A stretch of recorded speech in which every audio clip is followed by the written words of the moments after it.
What's up, guys? How are you? Happy Sunday. Welcome in to another episode of the Daily Juice Podcast. My name is Matt Peralta. You guys can follow me across all of my socials at Sports Talk Matt, and this podcast being brought to you by our friends at DraftKings. Well, yikes. Yesterday was not good. Dogs got smoked. Oftentimes when the public does well and I'm on dogs, I bet dogs more than favorites, I get killed. It was tight. I mean, give the books credit. The numbers were right there. I mean, Vandy loses by 13.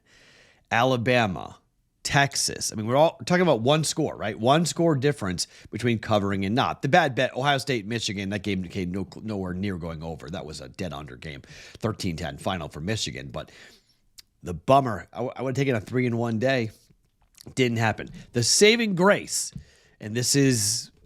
some of you guys get angry about this, but I don't really, either you guys are with us or you're not, okay? But our futures all came in. We went 2-0-1 in the futures market, and really that's what saved the day for me.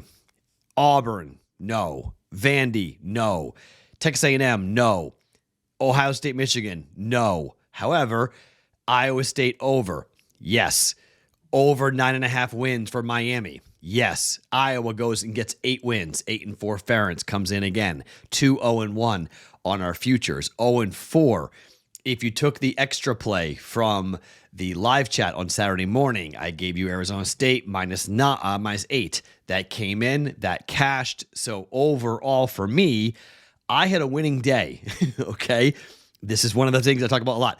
I bet more than one unit on futures. And some of you guys have asked me, well, how many units do you put down? It really varies. It can be as high as 5. Just depends on how comfortable I am with the future.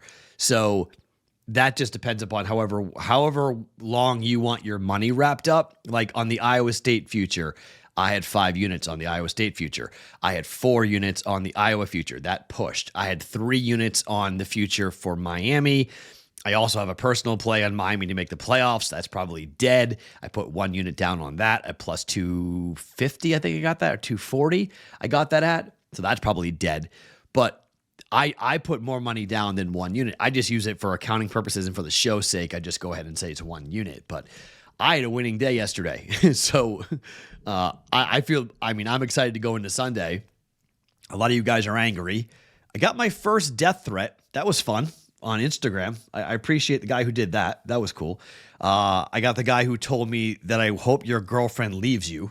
I appreciate that. It's the holidays and all, so I appreciate all of that. So it's fun. The internet's a fun place to be at times. People are really nice. They're the people who live on the internet are kind souls. So as I say, and as I answered to one person who said to me, "Were you mad when I went 8-1 in the NFL?" Like, were you writing me these DMs when I went 8-1 in the NFL? Like, it's just how this goes, right? Like, you can pick and choose when you want to fade or when you want to follow, but at the end of the day, it's not my money. It's your money. It's what you guys do with it. I just tell you what I'm betting. You can fade or follow it. You can come with or you can go against and do whatever you want. Yesterday was bad. Bad past 2 days. I was look, NFL, I'm hot. College, I'm ice. That's just the way this stuff goes. I've told you guys this for years. It's really rare that I am ever hot in both or cold in both, to be quite honest. It's rare for me to be cold in both college and the NFL. So numbers are sharp. Books are on it. This is hard. Late in the year in college and pro football, late in the year, tough stuff. So as you guys know, when I come off a losing day like that officially, I don't go crazy. I don't give you guys 1,000 plays. I've got 3 bets, 2 sides, 1 teaser. And then we'll have the NFL live stream coming at you, Pat Fitzmaurice and myself, at noon Eastern, 9 a.m. Pacific time on the BettingPros YouTube channel. I'll give you 4 player props I like for that. We'll talk line movement. If there's a Wong teaser opportunity, I'm leaving the door open for it, okay? I'm leaving the door to add another teaser. I've got one officially here. I may do another one on the live stream depending upon how things play out. So be watching for that on the Betting Pros YouTube channel. Pat Fitzmaurice and myself at noon Eastern, 9 a.m. Pacific time here on the YouTube channel for Betting Pros. This podcast is being brought to you by DraftKings and the Pick 6. Download the new DraftKings Pick 6 app, play $5 and get $50 instantly in Pick 6 credits. And for today, for Week 13, all players get up to a 50% winnings boost on their entry after they opt in. Max entry fee and rewards will vary, but it's for this week only, for week 13 of the NFL for the DraftKings Pick 6 app. Download it, use the code JUICE at sign up, and play $5 to get $50 instantly in Pick 6 credits. It's one new Pick 6 customer will receive the $5 and get $50 issued as Pick 6 credits that are non-withdrawable. The boost requires an opt-in for the NFL only. First eligible pick set after the opt-in wins and earns up to a 50% boost on winnings. Reward gets calculated on gross winnings issued in cash. Max entry fee and reward will vary. Gambling problem? Call 1-800-GAMBLER. Help is available for problem gambling. Call 888-789-7777 or visit ccpg.org in Connecticut. 18 plus in most eligible jurisdictions, but other age and eligibility restrictions may vary. Valid only in jurisdictions where DraftKings Pick 6 operates. Pick 6 not available everywhere, including but not limited to New York and California, Ontario. Void where prohibited. For the opt-in boost, one per customer. NFL pick set only. If first eligible pick set opt-in wins, you can earn up to a 50% boost on winnings. Reward calculated on gross winnings and issued in cash. For more terms, go to pick6.draftkings.com/promos. Okay, let's get into 3 plays here for today. Let's start with Pittsburgh at Cincinnati. I'm back on the Bengals. I was going to be off the Bengals. I'm back on the Bengals. Why am I back on the Bengals? Because I like the spot. Back-to-back road games for the Steelers. They nearly lost. They should have lost to the Ravens at home. They won because of 2 missed field goals by Justin Tucker. They then went to Cleveland and they lost the game by 5. They're now on the road to Cincinnati. 3 consecutive division games for the Steelers. And now they're on the road for a second straight week, this time going back to Ohio to play against Cincinnati. The Bengals are coming off of a loss to the Chargers and a loss to the Ravens, both those games on the road. They come back home where they last played the Las Vegas Raiders, and they scored and they won by 17 points as 8-point favorites. Awesome trend note here from the Action Network. The Bengals are 4-7 straight up.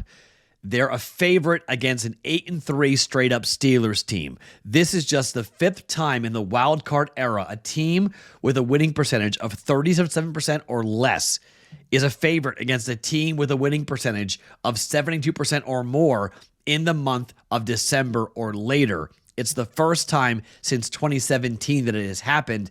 The team listed as the favorite is 4-0 straight up and 4-0 against the spread, covering by almost 2 touchdowns per game, winning by an average of just under 20 points per game, meaning this game normally isn't close. Everyone saying, don't let the Bengals get hot. Don't let the Bengals get hot. Well, look, the Bengals are 6-5 ATS on the year. They're 4-7 straight up. They basically have to win out. Every week is basically a playoff game for Joe Burrow and company. This Steelers defense is only giving up 16.9 points per game. That's number 3 in the NFL. They're giving up just 305 yards per offense. They're giving up just 5.2 yards per play. That's top 10. They're giving up 4 yards per rush, but the pass defense has been a little bit suspect. They're giving up 214.9 per game through the air. That's 17th in the NFL. That's middle of the pack. They're 12th in opposing yards per pass play at 7. The Bengals average 7.4 yards per pass play. The Bengals average 267.7 passing yards per game. That's number 1 in the NFL. They don't run the ball very much. They really can't run the ball, but they can throw. That's the difference. Look, the offense for the Steelers has been impressive. There's no debating it. They're scoring 23 points per game. The Bengals are giving up 27 points per game. That's not good. They're getting run on with 4.4 yards per rush. But guess what? The Steelers don't run the ball, like at all. They don't run the ball at all. They're 27th in the NFL, 3.9 yards per rush. That's not good. They're running the ball a lot, just for basically like nothing, for like no yards. They can't pick it up. They try a lot, but they don't run the ball that often. 135 yards per game is top 10, but just not big production, big runs, kind of a grind it. On the road, I don't know. Pass defense for Cincy's pretty good. Pass offense for Pittsburgh's been better, obviously, when they have Russell Wilson in this game throwing the football. But again, this game means more. It's the third straight game. I thought going into this, it was going to be a 1-2 or an 0-3 mark for the Steelers with these divisional games that they're playing. I'm laying the 2.5. Once it got down below a field goal, I'm taking Cincinnati minus 2.5 for 1.1 units. Bet number 2. Let's go to the Rams at the Saints. The Rams are a road favorite. Couple of interesting trend of note here. Teams that lose by 17 or more points who won by 17 or more points the previous week.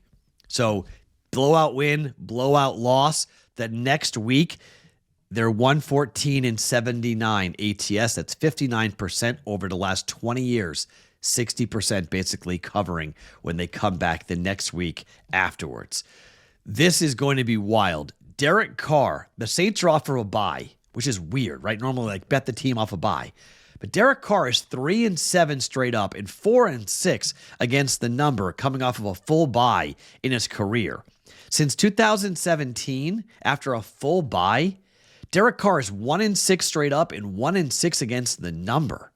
That's the worst quarterback ATS in the NFL. Over 81 different quarterbacks who have played in the league who have had a bye week.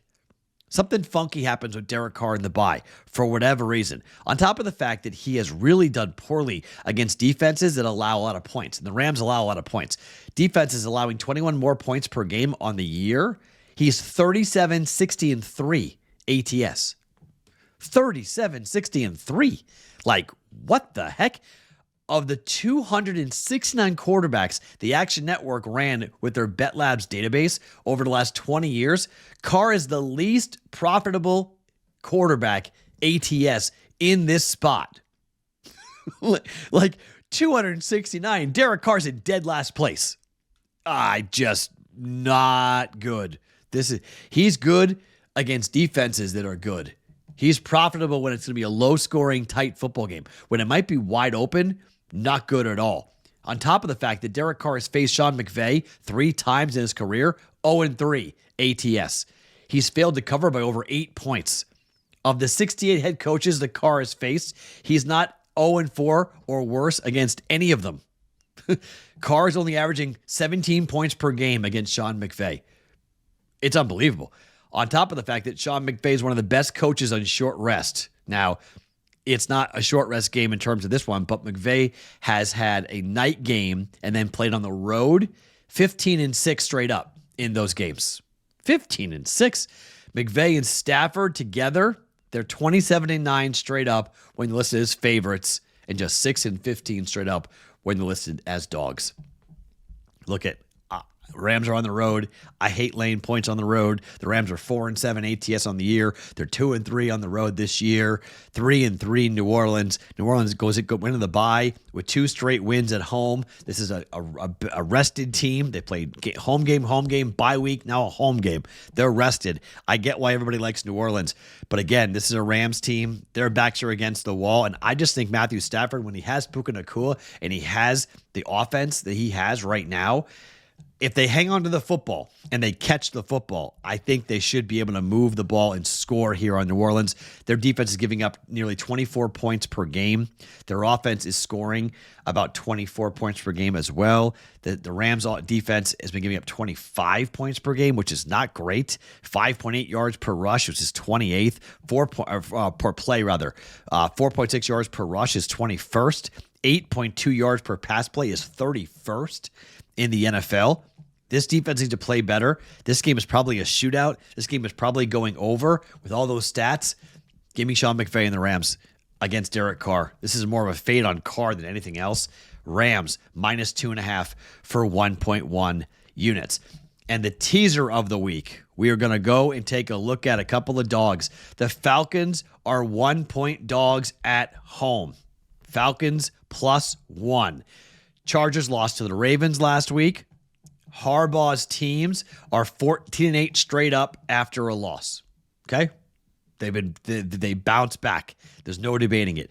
Chargers are on a short week because they played on Monday Night Football. Harbaugh and LA have played on a short rest already once this season. 26-8 home win and cover against the Saints.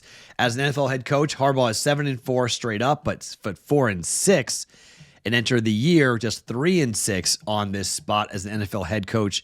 Justin Herbert, 4-6 straight up, 3-6 in the spot that he's in right now. But I think Kirk Cousins can do some work here. Falcons are off a bye. In his career, Kirk Cousins is 14-18 straight up and 12-20 on extended rest.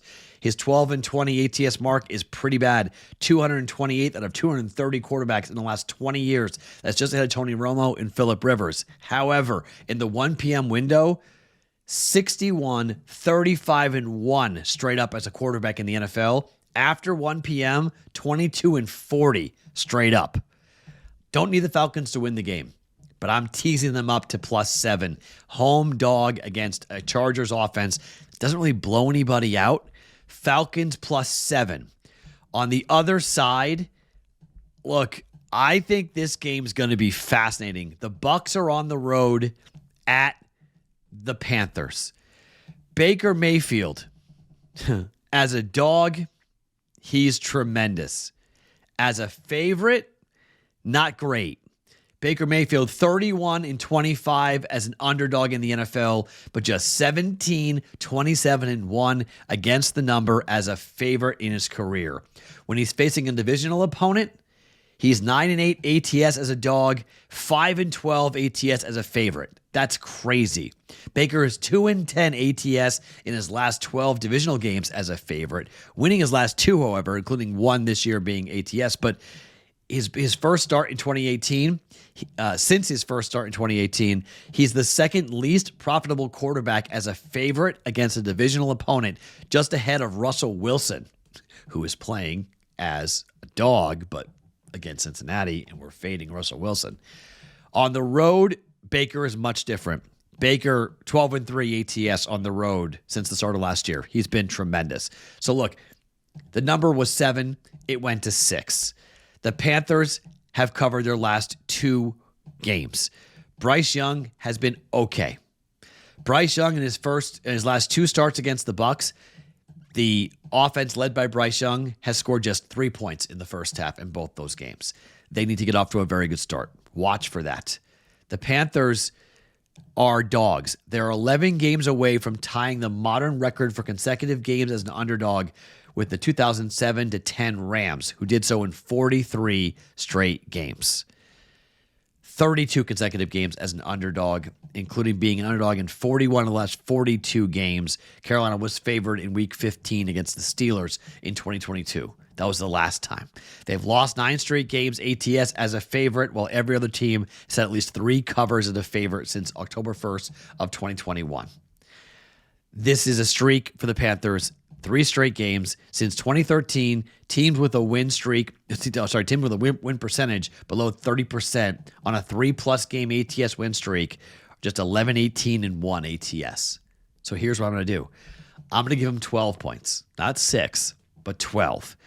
If the bettors in the market think that the Panthers can keep the game within 6 points or within a touchdown, let's give them 12.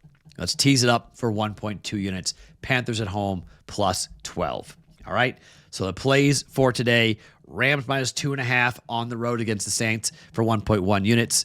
Bengals -2.5 for 1.1 units at home against the Steelers. Atlanta +7, Panthers +12, 1.2 units down on a teaser here for Sunday for the first day of the month here in December. I'll do a recap tomorrow on the entire month of November, tell you if I won or lost. I don't actually know. I think I won, but I don't know because got to factor in the last 2 days. We lost 2.4 units in the last 2 days. That's 4.8 units. That may have put a pretty big dent in the month. So we got to see how the month wound up going. Not a good finish for me for November, but maybe we wound up winning. Hopefully we wound up winning. I think last week was a losing week, so I got to see about all that. As we came in. We were hot, though. We did well on Sunday and 4-0, and we've had some decent days. So we'll figure out what we did for the month tomorrow. I will talk to you on the live stream at noon Eastern time with myself and Pat Fitzmaurice for the NFL live stream on the BettingPros YouTube channel. My name is Matt Peralt. This is the Daily Juice Podcast. Every single morning, always being brought to you by DraftKings.